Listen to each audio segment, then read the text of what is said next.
역대상 1장 35절부터 54절입니다. 역대상 1장 35절에서 54절입니다. 에서의 아들은 엘리바스와 르우엘과 여우스와 알람과 고라요. 엘리바스의 아들은 대만과 오말과 스비와 가담과 그나스와 딥나와 아말렉이요. 르우엘의 아들은 나핫과 세라와 삼마와 미사요. 세일의 아들은 로단과 소발과 시브온과 아나와 디손과 에셀과 디산이요. 로단의 아들은 호리와 호맘이요. 로단의 누이는 딥나요. 소발의 아들은 알란과 마나핫과 에발과 스비와 오남이요. 시브온의 아들은 아야와 아나요. 아나의 아들은 다손이요. 다손의 아들은 하므란과 에스반과 이드란과 그란이요. 에셀의 아들은 비란과 사완과 야간이요. 디산의 아들은 우스와 아린이더라. 이스라엘 자손을 다스리는 왕이 있기 전에 에돔 땅을 다스린 왕은 이러하니라. 보올의 아들 벨란이 그의 도성 이름은 다나바이며 벨라가 죽음에 보스라 세라의 아들 요밥이 대신하여 왕이 되고 요밥이 죽음에 대만 종족의 땅의 사람 후심이 대신하여 왕이 되고 후심이 죽음에 부닷의 아들 하닷이 대신하여 왕이 되었으니 하닷은 모압들에서 미디안 왕이 되었으니 하닷은 모압들에서 미디안을 친 자요. 그 도성 이름은 아윗이며 하닷이 죽음에 마스레가의 사물라가 대신하여 왕이 되고 사물라가 죽음에 강가의 르호봇 사울이 대신하여 왕이 되고 사울이 죽음에 악볼의 아들 바알하난이 대신하여 왕이 되고 바알하난이 죽음에 하닷이 대신하여 왕이 되었으니 그의 도성 이름은 바이요. 그의 아내의 이름은 무헬 다벨이라. 메사압의 손녀여 마드렛의 딸이더라. 하닷이 죽으니라. 그리고 에돔의 족장은 이러하니 딥나 족장과 알랴 족장과 여댓 족장과 오홀리바마 족장과 엘라 족장과 비논 족장과 그나스 족장과 대만 족장과 밉살 족장과 막디엘 족장과 이람 족장이라. 에돔의 족장이 이러하였더라. 아멘. 오늘 말씀 역대상 1장 35절에서 54절 말씀입니다. 오늘 말씀은 에돔, 에서의 후손에 관한 이야기입니다. 아브라함의 장자였지만 언약 백성의 주리에서 제외된 이스마엘의 경우처럼 이삭의 쌍둥이 아들 가운데 장자지만 어떻게 됩니까? 언약 백성의 주류에서 또한 제외됩니다. 그리고 그의 자손들이 거주지로 삼은 세일 자손과 에돔을 다스린 역대 왕들이 기록되어져 있는 것이 바로 오늘 말씀입니다.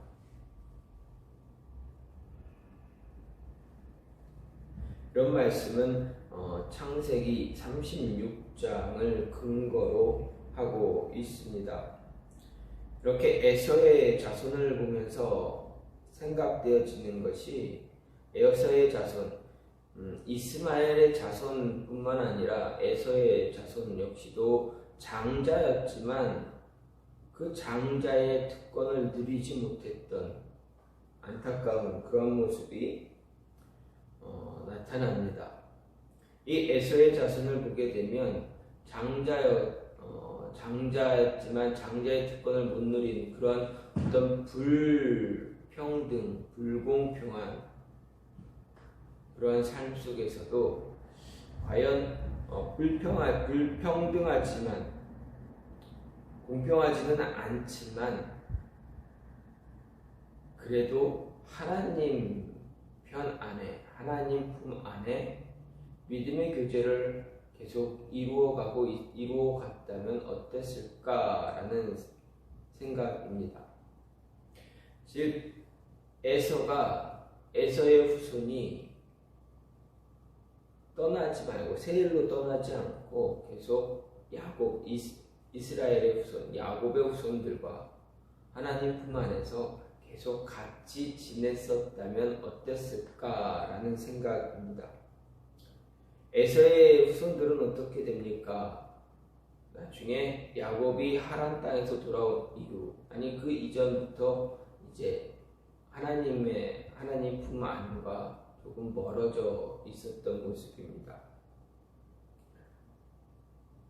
특히 에서의 아들들 보게 되면 에서도 마찬가지였지만 에서의 아들들 역시도 어떻게 됩니까? 이스라엘의 여인의 소생이 아니라 가나안 여인들의 소생과 결혼한 사실을 알 수가 있습니다. 큰 아들 엘리바스는 헷 족속 여인의 소생이고 차남 르우엘은 아브라함 가문에서 쫓겨난 이스마엘이 애굽 여인과 혼인해서 난 딸 바스맛의 소생입니다. 또 여우수 얄람 고라도 가나안 히위 족속 아내의 소생들입니다. 이것은 에서의 가문이 완전히 세속화되어서 타락의 길로 갔다라는 것을 이야기합니다. 이런 에서의 가문 자손들이 훗날 모압과 미디안 족속들과 더불어 이제 이스라엘 하나님의 백성 이스라엘의 큰 대적자들로 변모됩니다. 에서의 후손들과 야곱의 후손들을 비교해 보면 야곱의 후손은 이스라엘 민족은 하나님의 거룩하신 백성으로 선택받았고, 반대로 에서의 후손은 하나님으로부터 여호와의 총회 곧 하나님 교회에 들지 못한다라는 불행한 선고를 받습니다. 한날 한시에 태어난 쌍둥이 형제의 자손들이 이렇게 다른 상황에 이르게 되었다. 이유가 무엇인가 생각해 보면 에서의 자손들이 하나님과 무관한 모습이 되어버렸기 때문입니다. 그들의 태생은 무관한 자들이 아니었습니다. 하지만 어떻게 됩니까? 그들의 조상 에서가 신앙의 가문인 아브라함과 이삭의 가문을 버리고 떠났기 때문이다라는 것입니다. 믿음의 가족들과 믿음의 교제를 하며 살기를 원하지 않았다라는 이야기입니다. 에서는 세일이라는 산악지방으로 가서 그곳 원주민들과 어울려 하나님을 잊고 살았습니다. 자신의 신앙 가문과는 교제를 끊고 지냈던 그런 모습입니다. 야곱이 하란에서 돌아왔을 때 에서를 만나고 그때 에서가 뭐라 이야기합니까? 같이 가자. 너는 아버지가 있던 곳에서 머물고 내가 세일로 가겠다. 나는 세일로 가겠다. 그러지 않습니까? 함께 야곱과 함께 있으면서 하나님 품 안에 있었다면 어땠을까? 믿음의 교제를 계속 이루어 갔다면, 하나님을 버리지 않고 믿음의 교제를 끝까지 가졌다면 에서의 가문은 어떻게 변했을까? 여러분, 여기에서 굉장히 중요한 사실이 우리에게 주어집니다. 어떻게 하든 어떤 모습이든 믿음의 교제를 멈추거나 끊어버려 단절시키면 안 된다라는 이야기입니다. 에서처럼 신앙의 사람들과 믿음의 사람들과 교제를 멀리하게 되면 아무리 좋은 신앙적인 배경에서 자라났다 하더라도 어떻게 됩니까? 그 끝의 결말은 정말 그 결말은 말로 할 수가 없다라는 것입니다. 타락의 가능성이 매우 크다라는 것입니다. 아무리 좋은 신앙의 가문에서 태어났어도 믿음의 교제, 신앙의 교제가 없이 자라난다면 무슨 소용이 있겠습니까? 3대, 4대째 그리스도인, 기독교 집안이고 온 식구가 친척이 다 주의 종이고 선교사님이고 목사님이고 장로님이 되었을지라도 내가 태어난 그런 가정 환경에서 내가 태어났을지라도 그들과 믿음의 교제가 단절되고 끊어져 있다면 무슨 소용이 있겠습니까? 아무런 그 좋은 신앙의 배경이 나에게 아무런 영향을 못 준다, 못 미친다, 못 끼친다, 영향을 받을 수가 없다라는 것입니다. 믿음의 교제가 있는 그 모습을 가져야만 신앙이 유지될 수 있고 믿음이 유지될 수 있다라는 것입니다. 우리를 유혹하기 위해서, 우리의 믿음을 무너뜨리기 위해서, 쓰러뜨리기 위한 사단의 노력, 사단의 공격은 조금도 쉬지 않습니다. 결코 게으른 모습 되지 않습니다. 런던의 어느 목사님이 그렇게 말했다고 합니다.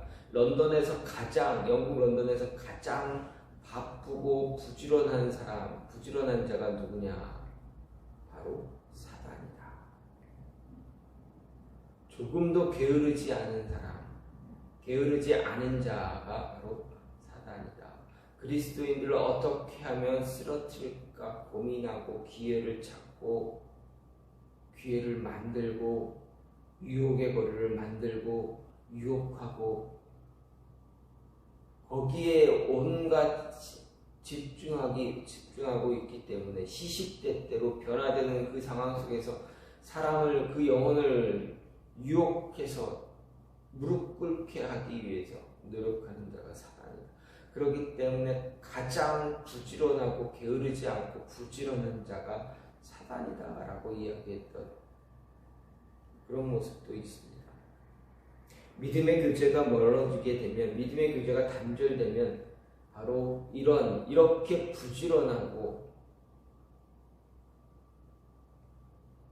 자기의 일을 어떻게든 이루기 위한 사단의 꾀임에 유혹에 무너질 수밖에 없다라는 것입니다. 에서와 같이 신앙의 교제들을 멀리하는 사람은 아무리 좋은 신앙적인 배경에서 자라났다 하더라도 타락할 가능성은 매우 크다. 양이 양떼를 떠나면 홀로 방황하다가 기진맥진해서 결국 들짐승의 먹이가 되듯이 우리가 그리스도인들은 어떤 이유에서든지 성도 간의 교제, 믿음의 교제를 게을리하면 그 신앙의 열기가 식고 변질되기 마련입니다. 끝내는 하나님의 둥지로부터 멀어지게 됩니다. 하나님을 멀리하게 됩니다. 따라서 우리 믿음의 교제를 귀중하게 여겨야만 합니다. 그래서 믿는 사람과 신앙의 교제, 그 교제를 소중히 여기고 함께 교제하고 기도하고 묵상할 수 있는, 말씀을 나눌 수 있는, 함께 찬양할 수 있는 그러한 시간, 그러한 모임을 계속적으로 가져야 한다라는 것입니다. 믿음의 성도 간에, 그리스도인들 간에 믿음의 교제가 온전하게 이루어질 때는 신앙도 성장합니다. 성숙하게 됩니다. 또한 우리 개개인의 신앙만 세워지는 것이 아니라 교회가 바르게 설 수 있다라는 것입니다. 따라서 우리는 언제든지 어떤 상황에서라도 믿음의 교제, 신앙의 교제에서 멀어지거나 단절되어지는 그런 모습 결코 갖지 말아야 합니다. 에서의 후손, 또 이스마엘의 후손 모두가 신앙의 교제에서 단절되어졌습니다. 그렇게 되었기에 어떻게 됩니까? 하나님의 은혜로부터 멀어지게 되는 그런 모습을 갖게 됩니다. 이후 또 누구입니까? 어떤 자손이 또 이러한 모습을 갖게 됩니까? 아브라함의 조카 롯입니다. 롯이 아브라함 곁을 떠나서 소돔과 고모라로 갔습니다. 그의 후손들은 어떻게 됩니까? 모압과 암몬 자손이 되어서 나중에 이스라엘과 끝까지 대적하는 그러한 자손이 되어 버립니다. 믿음의 교제가 얼마나 중요한가 잊지 마시고 신앙 가운데 바른 교제를 이룰 수 있는 하나님의 자녀가 되시길 간절히 소망합니다. 그리고 교회를 믿음의 교제를 통해서 여러분의 믿음을 성장시킬 뿐만 아니라 교회에 더욱더 굳건하게 세워가는 믿음의 사람들 되시길 간절히 소망합니다. 이 시간 같이 기도하기 원하는데, 하나님, 우리가 믿음의 교제 안에서 그리스도인들의 교제 안에서 멀어지는 그러한 모습들 갖지 않도록, 믿음의 교제가 단절되어지는 그러한 어리석은 모습 갖지 않게 해달라고 이 시간 같이 기도하시고, 교회를 위해서, 가정과 자녀를 위해서, 나라를 위해서 기도해 주시고, 상을 당한 가정 하나님 위로하여 주시옵소서. 그들 안에 하나님의 은혜와 위로하심이 임하게 해달라고 기도해 주시고, 개인 기도로 마무리하는 시간 갖겠습니다.